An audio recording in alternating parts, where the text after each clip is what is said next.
talk to you about the future of IT business solutions. When you look at what GT Nexus was able to achieve in cloud computing, we find that it's actually truly tremendous. What they were able to do was they were able to digitize a very arcane and a very traditional industry, such as the shipping industry. We know the shipping industry to be very old-fashioned. It came from the galleon trade. It involves a lot of paperwork. It involves a lot of mailing. And it's actually really, really old-fashioned, the way you ship goods from one place to another. And it's actually characteristically known to be very slow. What GT Nexus was able to do is to digitize that, bring that all to the cloud. And we feel that's truly tremendous. They were able to cut time, for example, with filing compliance papers from 2 weeks to 24 hours. That we feel is a tremendous advancement. And that's really what has helped them solidify their position in the shipping industry and how they made headway in terms of providing IT business solutions. But the question for any company that has succeeded to any certain extent is, what's next? Do we simply stay with the shipping solutions? Are we happy with the way we were able to help suppliers, shippers, and even the end sellers or retailers be able to move goods faster? Or are there new opportunities we're looking at in terms of IT business solutions? Let's compare the business model of GT Nexus as a cloud network to more traditional enterprise ERP providers such as SAP or Oracle, for example. When you look at ERP, they actually cover much more of the supply chain. Not only do they provide logistics management, which we also do, not only do they provide warehouse management and shipping as well. But what they also provide is, for example, if you are a retailer, they give you customer relations management, they give you HR management, they give you payroll, accounting modules. Those are things that they have in terms of providing a full business solution that they have over us right now. Because again, GT Next is still more on the back end. And we see this as a big opportunity. Because after we first solidify our position as a very, very good back-end provider, we now look forward into where else can we expand and where else can we source growth. And that's why we feel, for example, CRM as one example of the new services we can provide our current clients and we can cross-sell is something that we look forward to and something that we can execute and we'll be talking about more later on. So we now characterize this the problem or the challenge for GT Nexus today as how could GT Nexus best leverage its cloud technology to deliver value to customers and preserve its leading position in the cloud computing SaaS market or the software as a service market. The main difference between SAP and Oracle and other traditional ERP providers and GT Nexus is fundamentally their business model. With SaaS, meaning it's on a subscription basis rather than a software basis, meaning SAP and Oracle are software vendors. You have to pay millions and millions of dollars to acquire their software, and they provide after-sales services such as upgrades and maintenance and installation. However, with GT Nexus, it's all cloud-based, meaning it's an open network that you simply subscribe to. It's the same way how Microsoft transitioned from selling exclusively software for Microsoft Office, for example, and offering new services such as Microsoft 365, where now it's on a subscription basis. Because they understand that cloud is the future, and the times of buying very, very expensive software may no longer be applicable, and it's more and flexibility and greater performance can actually be achieved with the cloud, and bigger potential is seen with cloud computing. Now, based on this problem, we actually looked at the key challenges further to really break it down and be able to understand what GT Nexus faces.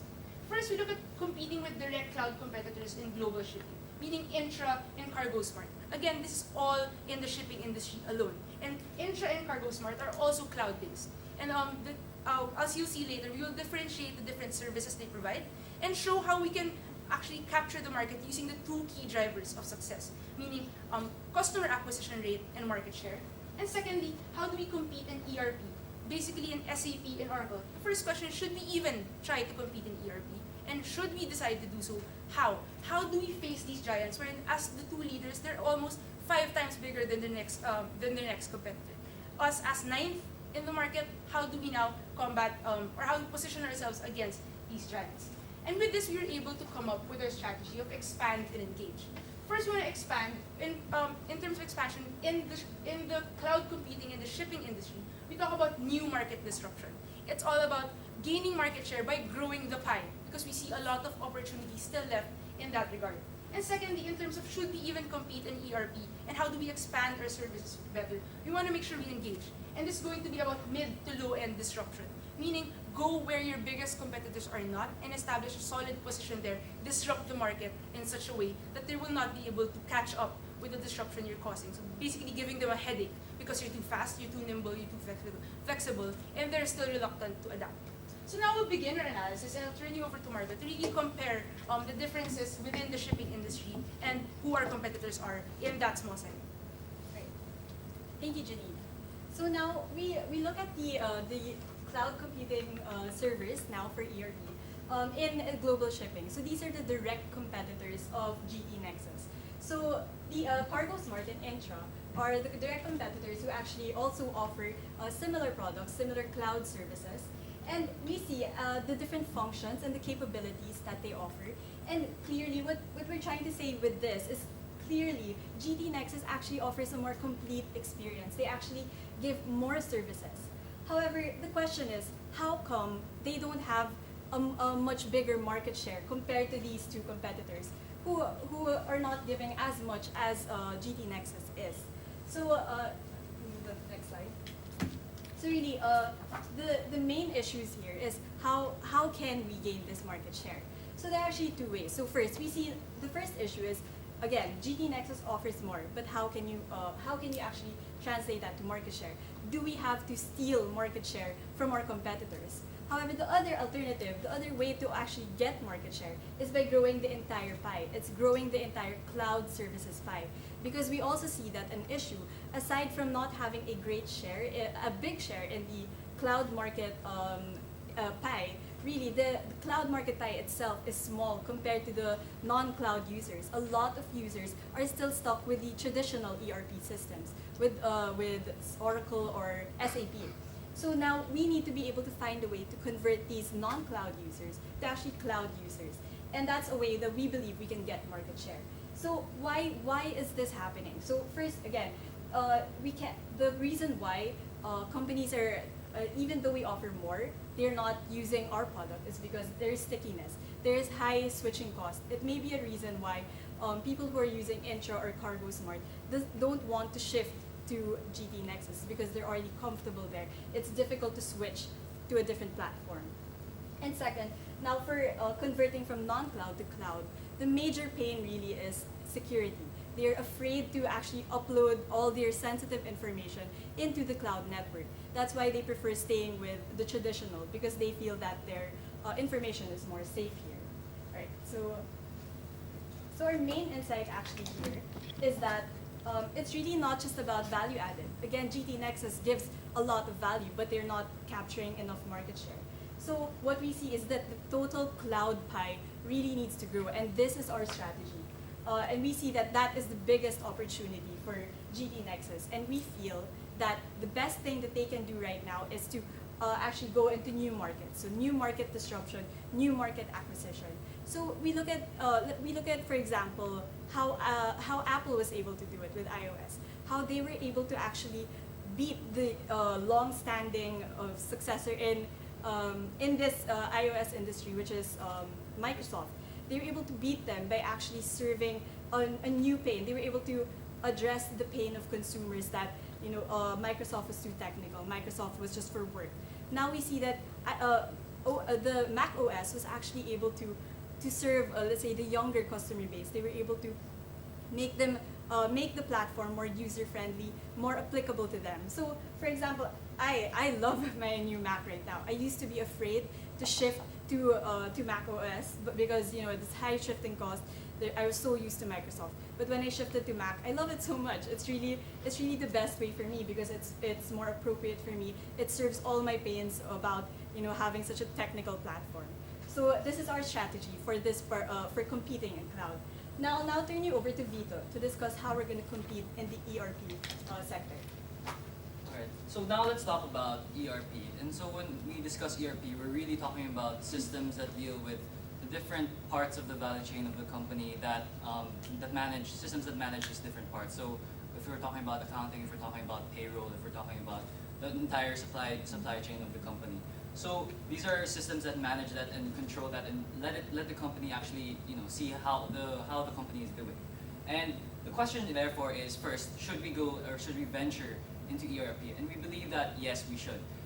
Partly because we think that venturing into ERP lets us become an even more complete or holistic type of solution provider when it comes to our clients. Right now, we're focusing mainly on shipping, being an e-commerce platform for shipping.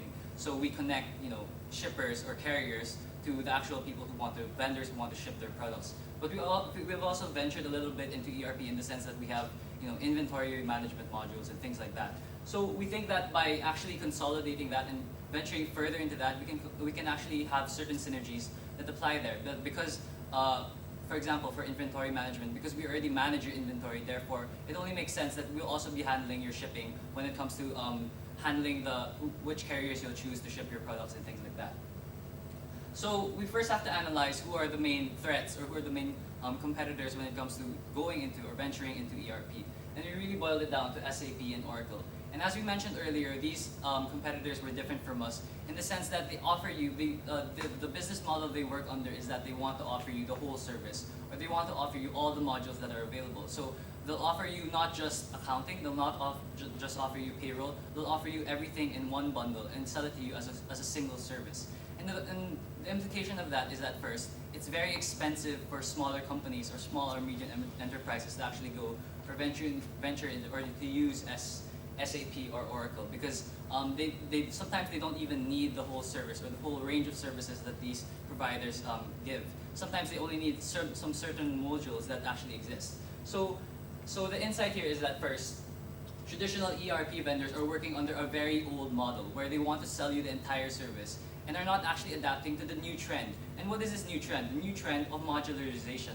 When you have companies like Salesforce actually offering not just the whole service, but offering you maybe only the part of the module that you want. So if you only want an accounting system, or if you only want a payroll system, they'll only offer you that, and they'll offer it to you at a very low price compared to what traditional SAP systems will offer. So we see that they are not agile to shift that, and that actually presents a business opportunity for us. That because SAP and Oracle still control most of the market, but people are starting to shift more modularized versions of this, that we can actually enter ERP through this model. We can actually take control of that modularized system. So let's move on to the next slide to see how we're going to do that exactly. So the opportunity now for us is to go for mid to low end disruption of the industry. And the way we do that is we target not the big companies that SAP or Oracle serve, but we go to the SMEs. We go target the small and medium enterprises that maybe aren't so applicable when it comes to SAPs, or aren't the focus of SAP and Oracle. So by there, we actually offer them flexibility and affordability when we actually go into ERP. So how exactly do we want to go into ERP?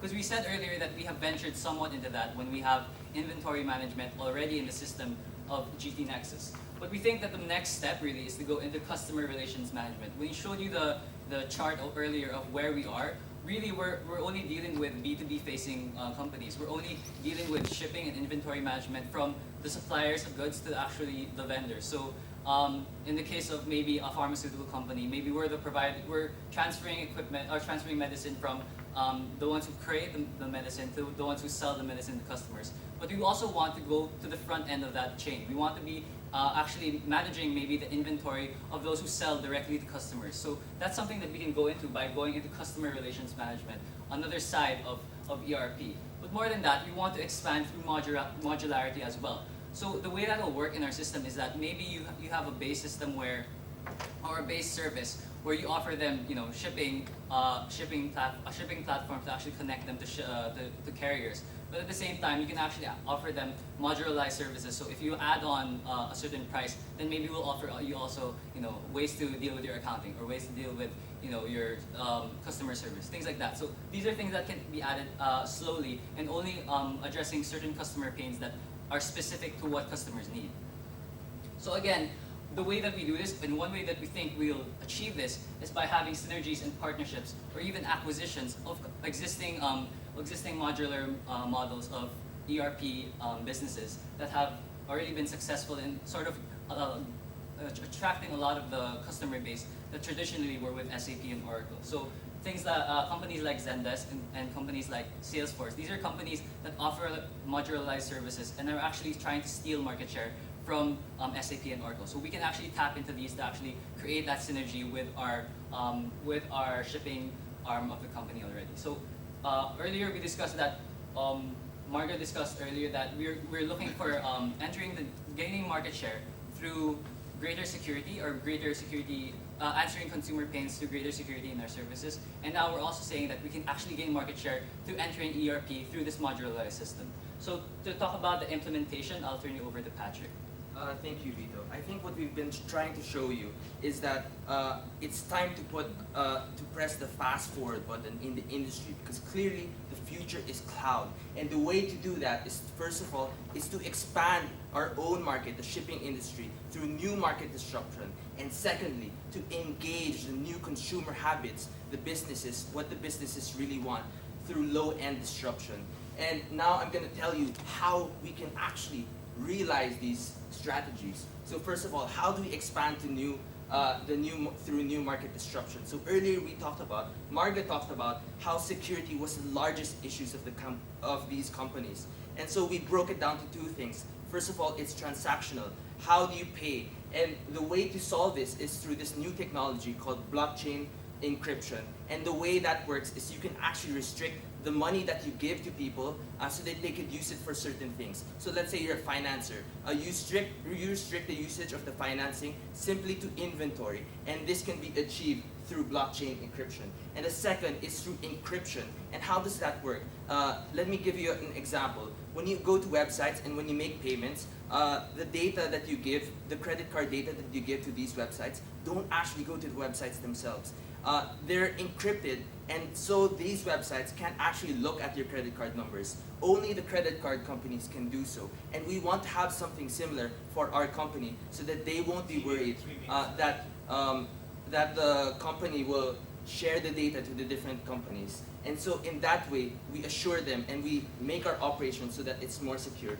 And the second thing is we have to establish and spearhead new regulations, because these are what are going to turn the companies that are still ambivalent about cloud computing towards us when the government actually assures them. And so we have to talk to government and make sure regulations are in place so that there's a lot of security in place. And finally, we have to communicate all of those new added values to our customers. Now let me talk about how we're going to battle the large ERP customers like SAP and Oracle. Now, let me tell you that they're actually really scared about cloud computing. And one story that I've read in Bloomberg is actually that SAP CEOs were actually saying that cloud computing really scares them. And the reason is that it's going to change their business model. They're so used to high profit margins, and it's really terrifying them right now that they have to shift. And secondly, it's because of the execution. They have to change their entire archetype to shift to this new cloud computing platform. And the problem with that is, and the opportunity of that is that we can actually go in through this time, because now is the time to actually capture their market share and to pivot. And the way we do this is to adopt modularity. So there's this thing called APIs, Application Programming Interface, and how they work is they allow different softwares to work with each other. And why we want that is we want modularization not just within our company, but within other companies. So if you have the base, if you have the best customer relation management, that's fine. Work with us. We can integrate you into our entire system.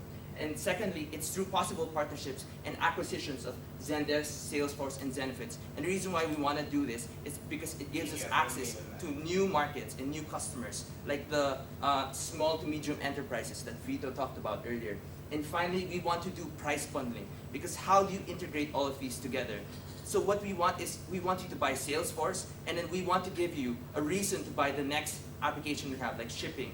Not just in terms of improvement, but in terms of price, so that it makes sense for you to buy all of these products. And we think that through this, we're going to shake the entire industry. So now that I've showed you how we're going to implement this, let me now pass you on to Janina to talk about the risk.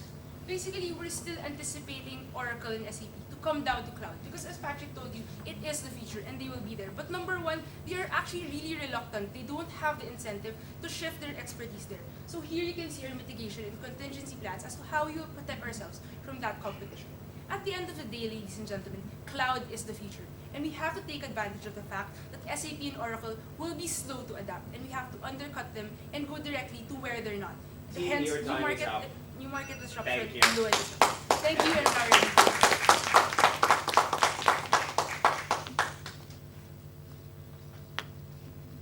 Judges, up to you. Okay, maybe I'll go first. Well done. Yeah, well thought through. For GT Nexus, why are you moving away from the core? The core is supply chain management. You want to move into ERP-based services, while there's two other leading competitors. Have you thought about acquiring the other companies and further integrating their services, because there are missing services from the GT Nexus offering? Thank you for that question, sir. The way we looked at the position of GT Nexus, in relation, first, in the global shipping industry, and second, in the entire ERP industry as a whole. First, we looked at how much growth can we actually source within the shipping industry. And we see that it's actually limited, or within the supply chain management, it's actually going to be very limited. That, because ERP and Oracle actually provide whole solutions. And given the reluctance of some clients to move away from offline and in-house IT to go into cloud, there is a certain reluctance. That's why we feel that it's all about sourcing growth from a bigger pie. That's why we want to move forward with the supply chain rather than simply focus on inventory management, for example, which we feel expertise has been developed, and we've shown you strategies how to win that market as well. But do you think the bigger pie is too much to eat? I guess, sir, in terms of just really looking at where can we source growth. If one of the statistics we showed earlier is that within the shipping industry, only at the moment only 10% of them are actually transacting online. So there's still a lot of opportunity there, and it's not in terms of growing competencies there. The services are already there: financing, inventory management, shipping, ordering. They're all there. It's just about capturing, instead of fighting over the 10%, we want them to go after the extra 90%. And once we do that, it's actually bringing them forward into other ERP solutions that we feel is going to help us grow. Something that Cargo Smart and Intra will not be able to do quite as nimbly or quite as quickly as we can. On the flip side, when we talk about Oracle and SAP, again, it's actually against their best interest to go into cloud. They don't want to. Not only are they going to be slow at it because they're so backward, but naturally, if they can help it, they're not going into cloud. Because margins in cloud are so small as compared to the millions and millions they get from selling just one software to one client. So if they can help it, they're gonna fight cloud. So in given that wave of cloud, it's really advantageous to us to get there first and really establish a position there while nobody else is looking at that portion of the pie. So maybe we don't want to get 100% of the market share. That also seems quite unrealistic. That's why we focus on low to mid-end disruption, just establishing a good core there. Next. Thank you for your time.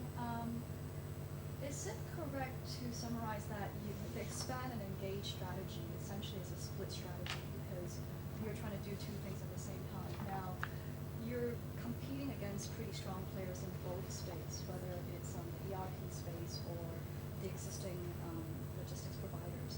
Have you considered the resourcing element as to how GT Nexus will be able to dedicate focus and the balance that you just strike, right? Because you're dealing with very strong players in those areas. What's actually great about the two strategies is that they're all about the same thing. They're all about not trying to steal market share directly from our main competitors, that's Cargo Smart, but actually looking for the untapped market. And that's through answering two things. So the first thing is being on the same level as SAP and Oracle in terms of extensiveness of services being provided. So that's why we want to look into expanding into ERP services that Oracle and SAP already provide, but offering them on a modularized basis to lower end companies that don't have as much money to spare. But on the second basis, we want to actually answer the growing customer pain of actually transferring to a more cloud-based service, and that's really about security. So they're all about getting the new market, but it's also it's answering first the security concern, and second looking to the more low-end market and providing the same level or the same service that maybe SAP and Oracle have, but on a more modularized basis? Yeah, I think my question is more from the perspective of GT Nexus.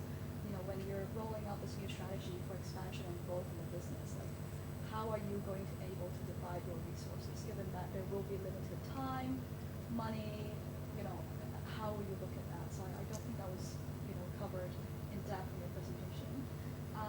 The second question I have is, I think the modularization idea is quite interesting, but I think you're operating on an assumed basis that it will be difficult for SAP and Oracle to adapt quickly because they are not nimble enough, and also because they're used to big margins and operating a certain way.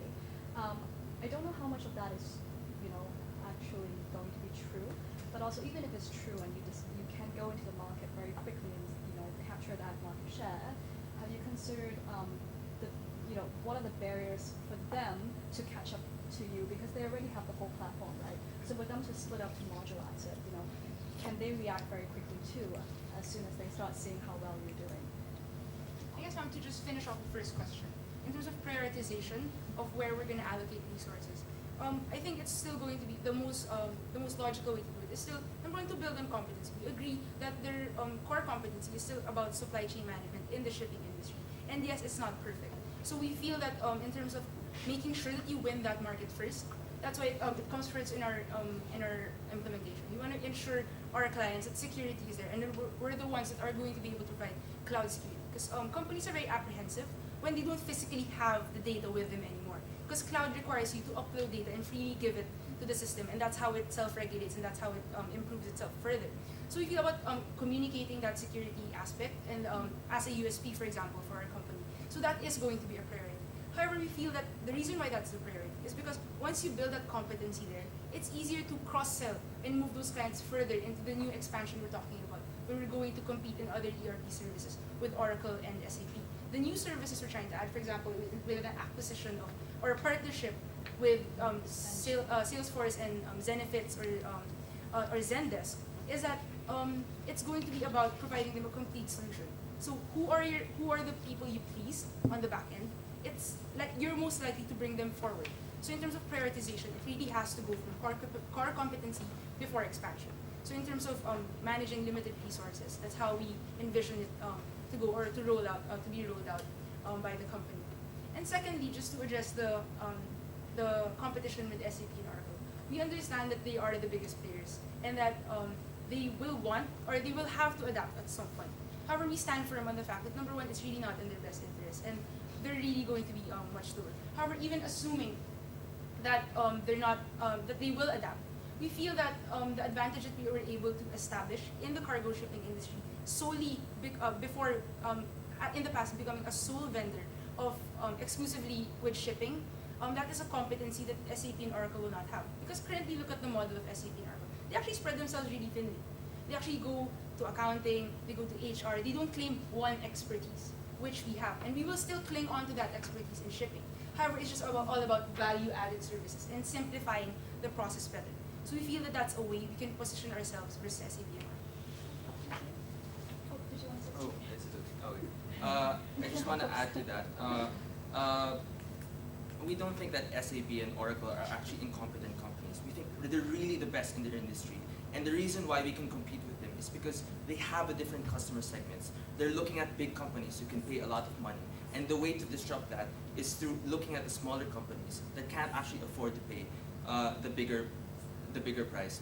It's only because of cloud computing that you're actually able to serve really small companies. And they're not going to look at that because how can you offer your big clients really expensive installation processes while competing in the SME position and giving those people low prices? And that's how we can do low-end disruption. Because at some point, our services are going to be good enough for those bigger companies. And when that happens, we're going to disrupt the entire industry and we're going to displace SAP. So it's not because they're incompetent. They're really competent at serving their customers. But it's just that we serve an entirely different customer base compared to them. Thank you.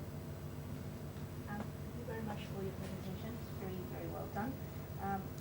You mentioned that one of the strategies that you might want to look into in terms of further expansion is the acquisition of some specialized companies that provides tailor-made software solutions, such as Salesforce. I would like to hear you elaborate a bit more on, if you are actually contemplating such an acquisition, what are the key considerations you will look into as to identify the most suitable target company, and what are the foreseeable challenges that you might face in an acquisition of that, and how would you sort of address and mitigate these risks and challenges? Maybe just to start off the answer, I'm sure my roommates will corroborate this further. What we liked about the strategy of acquisition or strategic partnerships with smaller or parallel companies is that it has worked for GE Nexus in the past. It's actually how they grew. The financing arm we talked about earlier, which given more time we would have loved to expand on, was that it was actually from TradeCard, a separate company. And the synergy they were able to achieve because of the complementary services that they both provide was actually tremendous for both companies. So that's a pattern that we saw with GE Nexus, and that's actually how they grew. Because we saw that in the industry, it wasn't really flexible or very giving towards organic growth. It was all about inorganic growth, about aligning yourselves with complementary services and really completing the value chain and becoming a one-stop solution. So using that logic, that's why we feel that strategic partnerships with these kinds of companies were the best way to go, rather than starting from the ground up in, admittedly, an area which is not in our core competency. So it's all about maximizing resources and opportunities that way. In addition to that, maybe a few criteria we could look at is who are their markets, because we want to expand our market base, and so we have to look at Salesforce. Who are their markets? Do they have a lot of SMEs? Because that's a strategy we want to go with. So we have to look at their how many customers they have. So that's one way to look at it. But another way is also a cost-benefit analysis, because Salesforce is like tens of billions of dollars in terms of valuation right now. So we have to think, is it worth it for us, or can we maybe acquire a smaller company that has huge potential? And finally, we have to look at synergies, whether they work well with our company. So just to add to that, so how are we going to finance this? So we think that by targeting the security concerns of maybe non-cloud users first, we can actually grow the customer base that we currently have, and that way we can actually have the necessary cash or the necessary revenue from those new users to actually finance, sort of look into now maybe acquiring or developing our ERP arm. So we think that by focusing first on security and actually growing the pie, we can actually gain the necessary capital needed to actually venture into ERP. So that's how we think we're going to go about making it more feasible. You talked about expanding your service offering to grow the company. But have you thought about your the existing industry in terms of just the supply chain management services? From the case, it seems that the adoption of these platforms is underutilized. So there's still huge growth potential in terms of the industry adoption for such platforms. So why wouldn't you pursue the adoption of the existing solutions before expanding your offering to other ERP-related services, which is probably a new domain or new field for you, rather than just working on the existing base? It's already quite fertile. Yeah. Let's actually say this the main that was the center of our first strategy about expanding. Again, expanding was all about capitalizing our core competency or the core industry in which we are, which is global shipping. Because again, the adoption rate, we agree, was quite low. 45% of shipping schedules were already uploaded into the cloud portal. However, only 10% actually go through with managing and transacting on that platform. So we see that we have to bring them there. And one of the pains that we saw that was preventing that was actually the security issue. And we go back to how cloud technology is actually quite scary for some companies about protecting their data, about making sure that it's reliable all the time. Because we see that, especially again in the shipping industry, quite a traditional industry, they really want to hold physical contracts and hold physical bills of lading, for example. So it's all about easing them into the system, and we are focusing on that. We want to build that extra 90%. We want to grow the market first and then bring it forward. So it's all about, in terms of the timeline, I guess it's also the timeline of the implementation is as how we presented it. First, we want to expand the current pie in the shipping industry. And once you already establish a good customer base there, they're also the ones you want to bring forward and cross-sell new products too. So that's a strategy that we're undertaking with our expand and engage strategy. So I have a question also on expanding your core competence in terms of the traditional shipping-based customers. Based on the information that we're seeing, Asia, in terms of the shipping volume, is going to have enjoy the highest growth going forward. However, looking at GT Nexus customer base, most of the Asian container carriers are currently working with CargoSmart instead of Nexus. So do you actually have a plan to increase your market share in Asia, which is going to be sort of the highest growth area for the whole industry? I think it's right for us to actually conquer Asia, and the reason is because there's a lot of people in Asia who actually haven't adopted these systems, and the reason is similar because they're afraid of the safety issues. Like a lot of Chinese businessmen today don't want to share their trade secrets, and that's how we have to reassure them.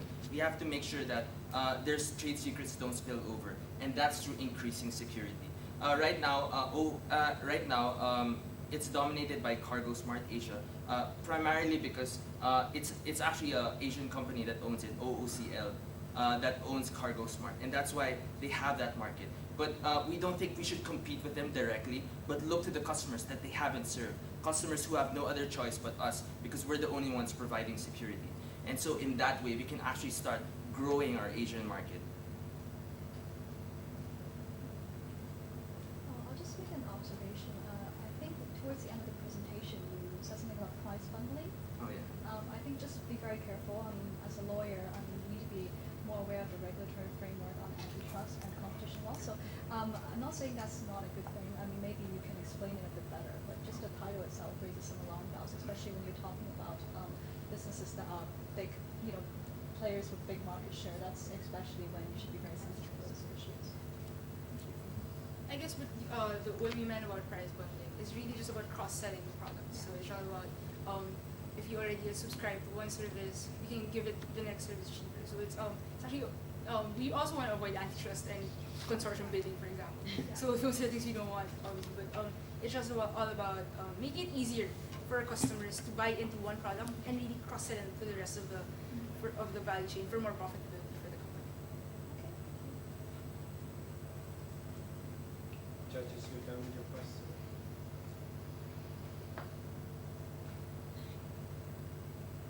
No? One more? No, Dr. I- Bryce? Still thinking. No, I'm good, thank you. All right. Thank you very much.